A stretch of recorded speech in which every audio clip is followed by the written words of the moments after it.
तो यहाँ पर बिल्कुल ज़ीरो लेवल से, बिल्कुल बेसिक लेवल से आप इंग्लिश पढ़ना सीखने वाले हैं। रूल्स के साथ साथ शब्दों की प्रैक्टिस, इंग्लिश के जो वर्ड्स हैं उनकी प्रैक्टिस करने के बाद आपके लिए ज़रूरी है कि आप इंग्लिश के जो पैराग्राफ्स है या फिर इंग्लिश की कोई किताब है उसको रीड करें। तो यहाँ पर इंग्लिश रीडिंग सीखने वाले हैं। इंग्लिश रीडिंग के साथ साथ मैंने यहाँ पर बहुत ही सिंपल पैराग्राफ लिया, बहुत ईजी पैराग्राफ है क्योंकि यहाँ पर ज़ीरो लेवल से आप सीख रहे हैं। तो जो भी वर्ड्स आएंगे इस पैराग्राफ में उनका हिंदी में अर्थ भी मैं साथ के साथ बताती चलूँगी। तो चलिए बिगनर्स को ध्यान में रखकर हम इस पैराग्राफ को पढ़ेंगे। पैराग्राफ है माय फैमिली। माय का मतलब होता है मेरा और फैमिली का मतलब परिवार। तो माय फैमिली के ऊपर ये ऐसे है, ये पैराग्राफ है। यहाँ से स्टार्ट है तो चलिए रीड करते हैं। इस तरीके से आप भी प्रैक्टिस कर सकते हैं, हर एक वर्ड का उच्चारण यहाँ पर सीख सकते हैं। अ पर्सन, अ पर्सन, तो ये जो ए दे रखा है इस ए का मतलब होता है एक। पर्सन मतलब व्यक्ति, इसको पढ़ेंगे पर्सन। पर्सन का मतलब व्यक्ति। विदाउट क्या है? विदाउट, विदाउट का मतलब के बिना। किसके बिना? फैमिली, एक व्यक्ति के बिना। किसके बिना? फैमिली के बिना। ये है फैमिली। फैमिली मतलब परिवार के बिना। इज यानी कि है। क्या है? नॉट, अब नहीं है, अब क्या नहीं है? कंप्लीट, क्या पढ़ेंगे इसको? कंप्लीट। कंप्लीट का मतलब पूरा या पूर्ण, तो पूर्ण नहीं। नॉट है ना, तो नहीं, इज है। इन, इन का मतलब होता है में, क्या है? में।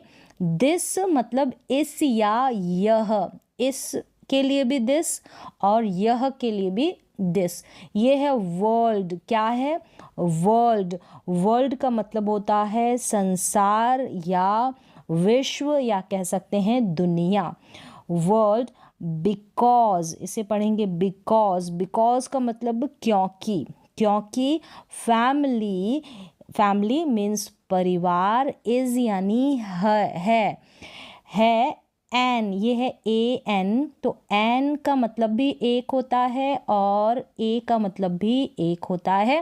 तो इनका नियम होता है कि किसके सामने हम ए लगाएंगे और एन लगाएंगे। ये दोनों आर्टिकल है इंग्लिश ग्रामर में।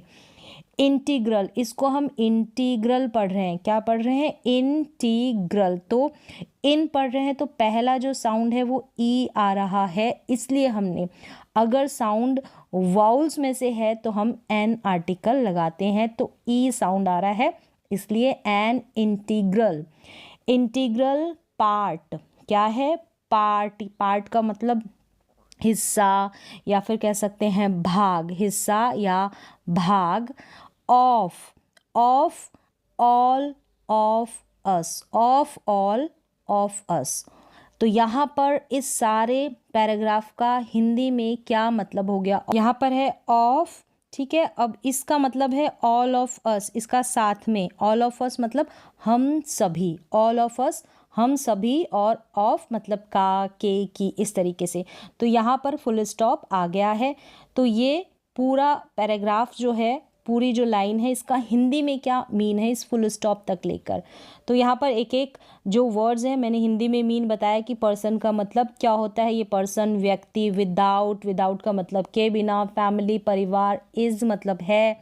नॉट नहीं, कंप्लीट पूर्ण नहीं है। तो इस तरीके से एक बार फिर से रीड करूँगी और इसको हिंदी में ट्रांसलेट करूँगी। देखिए, a person without family is not complete in this world. मतलब कि परिवार के बिना, अ पर्सन यानी कि एक व्यक्ति, इन दिस वर्ल्ड यानी कि इस दुनिया में, not complete. Is not complete मतलब पूर्ण नहीं है। क्लियर हो गया? पूर्ण नहीं है यहाँ तक। फिर देखें family. Family is an integral part of all of us. Family क्या है? परिवार। क्योंकि, बिकॉज मतलब क्योंकि, परिवार।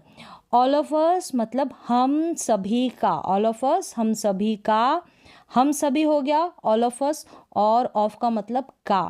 क्या है?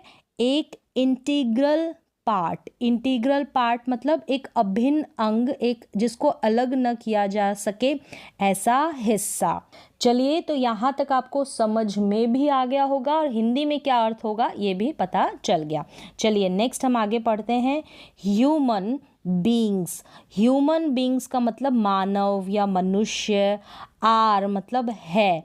यहाँ पर ह्यूमन बींग्स, यहाँ ज़्यादा की बात हो रही है तो यहाँ पर हमने आर लगाया है। आर एक की बात होती तो इज हम लगाते, तो हिंदी में है। कंसीडर्ड, कंसीडर्ड का मतलब क्या हो गया, मनुष्य को, ठीक है, मनुष्य या मनुष्य को, ह्यूमन बींग्स मतलब मनुष्य।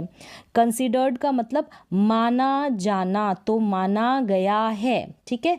कंसीडर माना जाना या माना जाता है, तो यहाँ पर माना गया है, ऐसा बोला गया है, ऐसा माना गया है। एज द सोशल एनिमल्स, क्या माना जाता है या क्या माना गया है, as the social animals. Social का मतलब होता है सामाजिक, सोशल का मतलब सामाजिक, और एनिमल्स का मतलब क्या हो गया, जानवर, सामाजिक जानवर। तो यहाँ पर एनिमल्स है, इसको हम प्राणी भी बोल सकते हैं, सामाजिक प्राणी, इस तरीके से। तो सामाजिक जानवर तो हम नहीं बोलेंगे ना, तो इसको सोशल एनिमल्स मतलब कि सामाजिक प्राणी, तो प्राणी में सब आ जाते हैं। Living in, social animals living in group. Living, living का यहाँ पर क्या मतलब है, लिविंग का मतलब है रहने वाला, क्या है, रहने वाला या जो रहता है। इन यानी में, ग्रुप, ग्रुप का मतलब क्या होता है, समूह, ग्रुप का मतलब होता है समूह। कॉल्ड एज फैमिली, कॉल्ड का मतलब बुलाया जाना या कहा जाना, जिसे जिसे क्या कहते हैं, एज फैमिली, यानी फैमिली की तरह बुलाया जाता है या कहा जाता है। ह्यूमन बींग्स, फिर से पढ़ते हैं इसको, फिर हिंदी में मैं ट्रांसलेट करूँगी। ह्यूमन बींग्स आर मतलब मनुष्य है, या फिर मनुष्य को माना जाता है, क्योंकि कंसीडर्ड है, कंसीडर्ड का मतलब माना गया है, माना जाता है। एज द सोशल एनिमल्स, यानी कि एज मतलब कि जैसे या की तरह, किसकी तरह, द सोशल एनिमल्स मतलब सामाजिक, और एनिमल्स में आप ले लेंगे हिंदी में प्राणी। लिविंग इन यानी रहने वाला, इन ग्रुप एक समूह में रहने वाला, ग्रुप का मतलब समूह हो गया, कॉल्ड का मतलब बुलाया जाता है, फैमिली की तरह, तो एज का मतलब की जैसे या की तरह, परिवार की जैसे। तो क्या पूरे का मतलब हो गया हिंदी में कि मनुष्य को समूह में रहने वाला एक सामाजिक प्राणी माना जाता है, जिसे परिवार कहा जाता है, जिसे परिवार कहा जाता है, तो कॉल्ड कहा जाता है या पुकारा जाता है, बुलाया जाता है। चलिए अगली लाइन की तरफ चलते हैं। फैमिली प्लेज, फैमिली का मतलब परिवार और प्ले का मतलब खेलना भी होता है, तो यहाँ पर प्लेज का क्या मीन जाता है, और किसी रोल को निभाना, तो उसमें भी प्ले आता है, निभाने के मतलब में। तो फैमिली प्लेज मैनी यानी कि कई इम्पॉर्टेंट, इम्पॉर्टेंट का मतलब होता है महत्वपूर्ण या ज़रूरी। फिर आगे क्या दे रखा है, रोल्स, क्या है, रोल्स का मतलब होता है रोल, कोई भूमिका अदा करना, भूमिका अदा करना या निभाना, तो वो रोल प्ले करता है इस तरीके से। थ्रो आउट, ये क्या है, throw out, throw out the life, इसको पढ़ेंगे थ्रो आउट, थ्रो आउट यानी कि जीवन भर, ये दे रखा है द लाइफ, अपने पूरे जीवन में, पूरी यानी यहाँ पर थ्रो आउट पूरे जीवन के अंदर, ठीक है। तो family plays many important roles throughout the life, अपने संपूर्ण जीवन के अंदर, ठीक है, संपूर्ण जीवन, पूरे जीवन भर कई महत्वपूर्ण भूमिकाएं निभाता है family. Family plays many important roles throughout the life, यानी पूरे जीवन अपने। तो क्या है, परिवार जीवन भर कई महत्वपूर्ण भूमिकाएं निभाता है, भूमिकाएं अदा करता है, रोल प्ले करता है।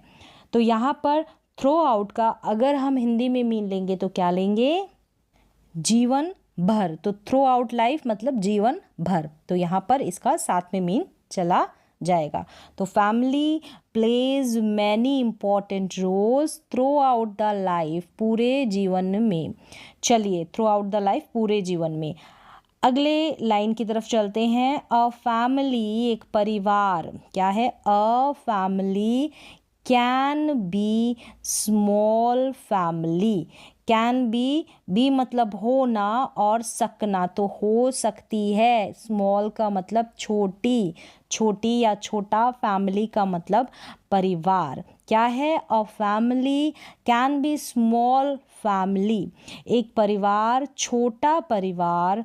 स्मॉल न्यूक्लियर, स्मॉल न्यूक्लियर का मतलब छोटा एकल परिवार, ठीक है? छोटा एकल, न्यूक्लियर मतलब जो छोटा परिवार होता है, न्यूक्लियर फैमिली होती है।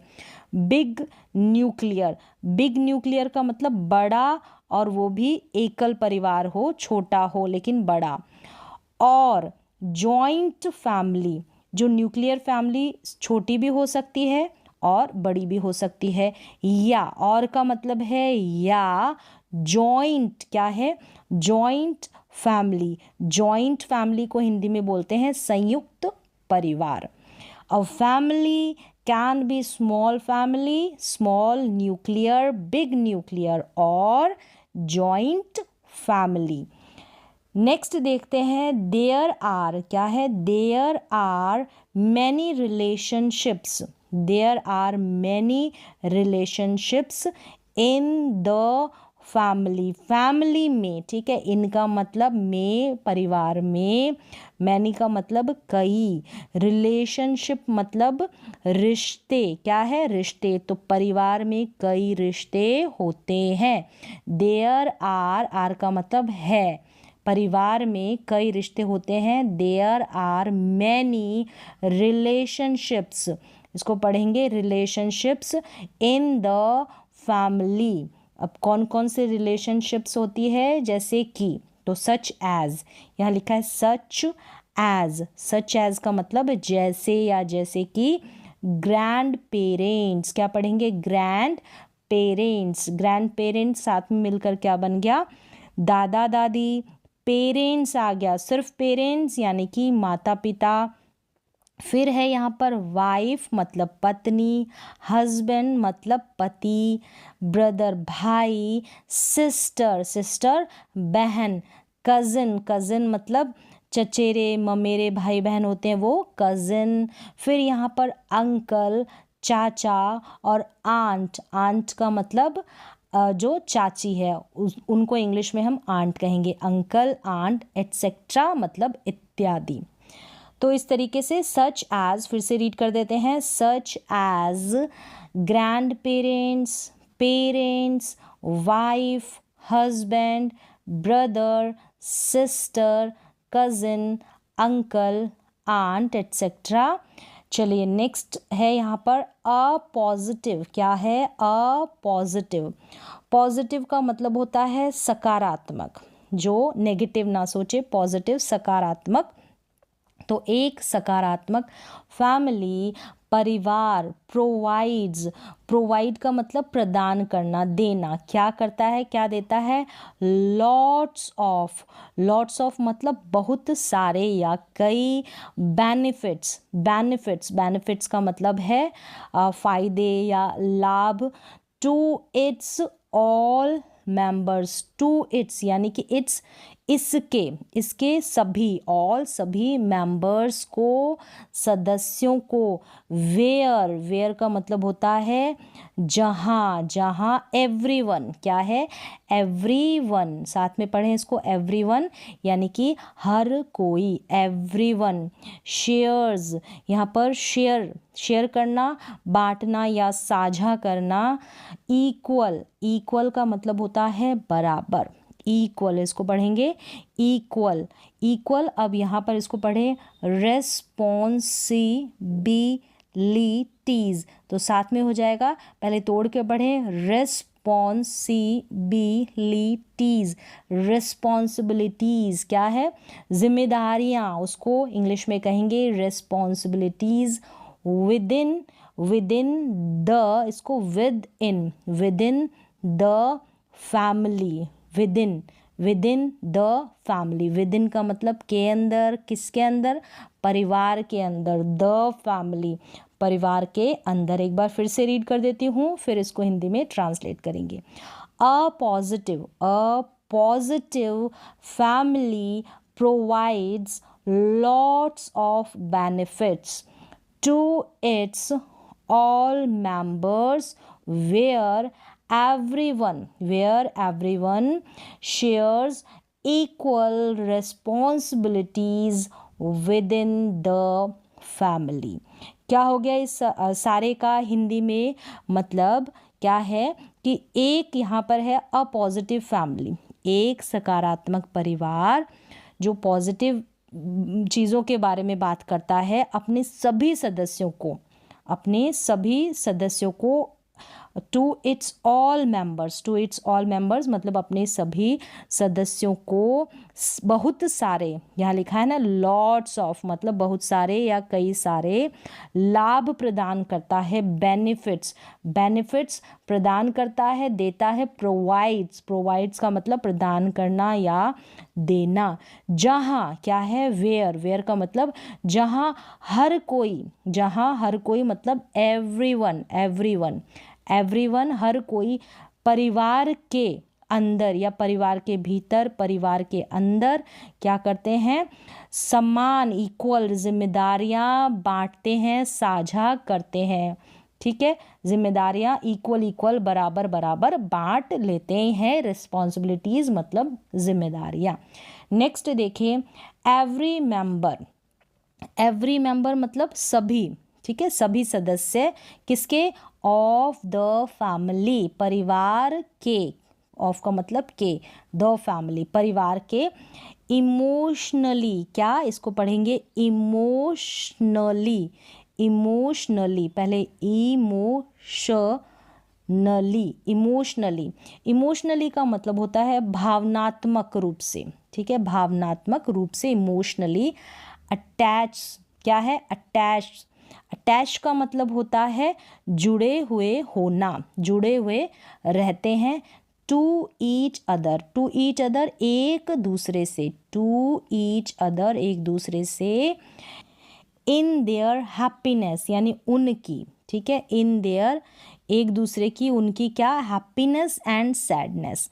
हैप्पीनेस और सैडनेस का मतलब हो गया है हैप्पीनेस सुख एंड और सैडनेस मतलब दुख से सुख दुख से क्या रहते हैं, अटैच रहते हैं, इमोशनली अटैच रहते हैं, जुड़े हुए रहते हैं। एक बार फिर से इसको रीड कर देते हैं। यहाँ से every member of the family emotionally attached to each other in their happiness and sadness। परिवार का हर सदस्य एक दूसरे के सुख दुख में इमोशनली भावनात्मक रूप से जुड़ा हुआ रहता है, अटैच रहता है। चलिए, दे हेल्प, नेक्स्ट क्या है, दे हेल्प यानी कि वे हेल्प मतलब मदद करना, मदद करते हैं, ईच अदर एक दूसरे की, इन देयर यानी उनके, उनके क्या, उनके किस में, इनका मतलब में किस में, बैड टाइम्स यानी कि बुरे, ठीक है, बैड का मतलब होता है बुरा या बुरे, टाइम्स का मतलब समय या वक्त, बुरे समय में या बुरे वक्त में एक दूसरे की हेल्प करते हैं। विच यहाँ पर क्या है, इसको पढ़ेंगे विच का मतलब कि जो या जिससे, गिव यानी देता है, ठीक है, द फीलिंग ऑफ सिक्योरिटी, इसको पढ़ेंगे सिक्योरिटी की फीलिंग देता है, एहसास, ठीक है, फीलिंग मतलब एहसास होना, ठीक है, एहसास होना, लगना, और सिक्योरिटी का मतलब सुरक्षा की फीलिंग या सुरक्षा का एहसास देते हैं।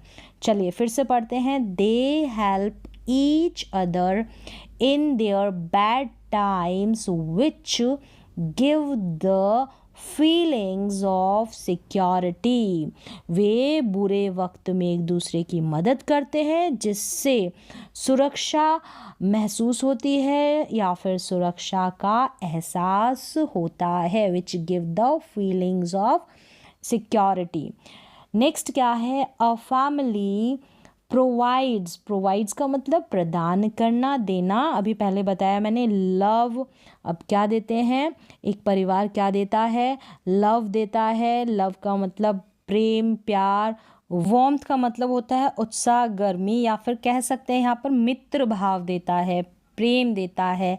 एंड और सिक्योरिटी, जो अभी पहले आया था, सिक्योरिटी का मतलब सुरक्षा, ये प्रदान करता है। प्यार, मित्र भाव और सिक्योरिटी, सुरक्षा प्रोवाइड्स करती है एक परिवार टू इट्स यानी सभी, इट्स ऑल मेंबर्स, ऑल सभी मेंबर्स को, इसके सभी मेंबर्स को, सभी सदस्यों को, थ्रू आउट द लाइफ यानी कि जीवन भर, थ्रू आउट द लाइफ जीवन भर, विच, अब यहाँ तक क्या हो गया, एक बार फिर से इसको रीड कर देते हैं। A family provides love, warmth and security to its all members throughout the life. क्या है, एक परिवार अपने सभी सदस्यों को जीवन भर, थ्रू आउट द लाइफ क्या देता है, जीवन भर प्यार, मित्र भाव और सुरक्षा देता है, प्रोवाइड करता है, प्रदान करता है।